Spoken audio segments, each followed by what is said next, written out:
ದರ್ಶನ್ಗೆ shocking news.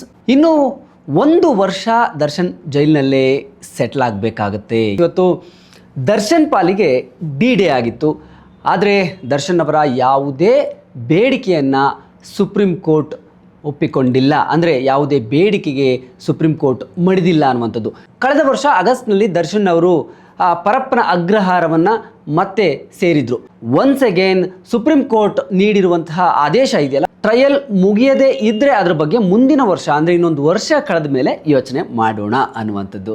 ಅಲ್ಲಿಗೆ ಇನ್ನೊಂದು ವರ್ಷ ದರ್ಶನ್ಗೆ ಜೈಲು ವಾಸವೇ ಗತಿ. ತ್ವರಿತ ವಿಚಾರಣೆಗೆ ಸುಪ್ರೀಂ ಕೋರ್ಟ್ ಒತ್ತನ್ನು ನೀಡಿದೆ. 1 ವರ್ಷ ಕಾಲಾವಕಾಶವನ್ನು ನೀಡಿದೆ. ಟ್ರಯಲ್ ಕೋರ್ಟ್ಗೆ ಪ್ರತ್ಯೇಕ ಜಡ್ಜನ್ನು ನೇಮಕ ಮಾಡಿ ಪ್ರತಿದಿನ ವಿಚಾರಣೆಯನ್ನು ಮಾಡಿ 1 ವರ್ಷದೊಳಗೆ ಎಲ್ಲ ಸಾಕ್ಷಿಗಳ ವಿಚಾರಣೆಯನ್ನು ಈಗ ಮುಗಿಸಬೇಕಾಗಿದೆ. ಹಾಗೇನಾದರೂ ವಿಳಂಬ ಆದರೆ 1 ವರ್ಷದಲ್ಲಿ ಈ ಒಂದು ಟ್ರಯಲ್ ಮುಗಿದೇ ಹೋದರೆ, ಸಾಕ್ಷಿಗಳ ವಿಚಾರಣೆ ಸಂಪೂರ್ಣವಾಗಿ ಮುಗಿದೇ ಹೋದರೆ ಸುಪ್ರೀಂ ಕೋರ್ಟ್ ಜಡ್ಜ್ ಈ ವಾದವನ್ನು ಒಪ್ಕೊಂಡಿಲ್ಲ ಅನ್ನುವಂತಹ ಮಾಹಿತಿ. ಅದಕ್ಕೆ ಪ್ರತ್ಯುತ್ತರವಾಗಿ ನೀವು ಯಾವ ರೀತಿ ಸೌಲಭ್ಯನ ಕೇಳ್ತಾ ಇದ್ದೀರಾ ಅನ್ನುವಂತಹ ಪ್ರಶ್ನೆಯನ್ನು ಮಾಡಿದೆ. ಮತ್ತು ಸಾಕ್ಷಿಗಳ ವಿಚಾರದಲ್ಲಿ ನೀವು ಹೇಗೆ ನಡ್ಕೊಂಡಿದ್ದೀರಿ ಅಂತ ನಾನು ಏನಾದರೂ ಹೇಳಿದ್ರೆ ಜಾಮೀನು ಅರ್ಜಿಯೇ ವಜಾ ಆಗುತ್ತೆ ಅನ್ನುವಂತಹ ಒಂದು ಸೂಕ್ಷ್ಮವಾದಂತಹ ವಿಚಾರವನ್ನು ಖಡಕ್ ಸಂದೇಶದ ರೂಪದಲ್ಲಿ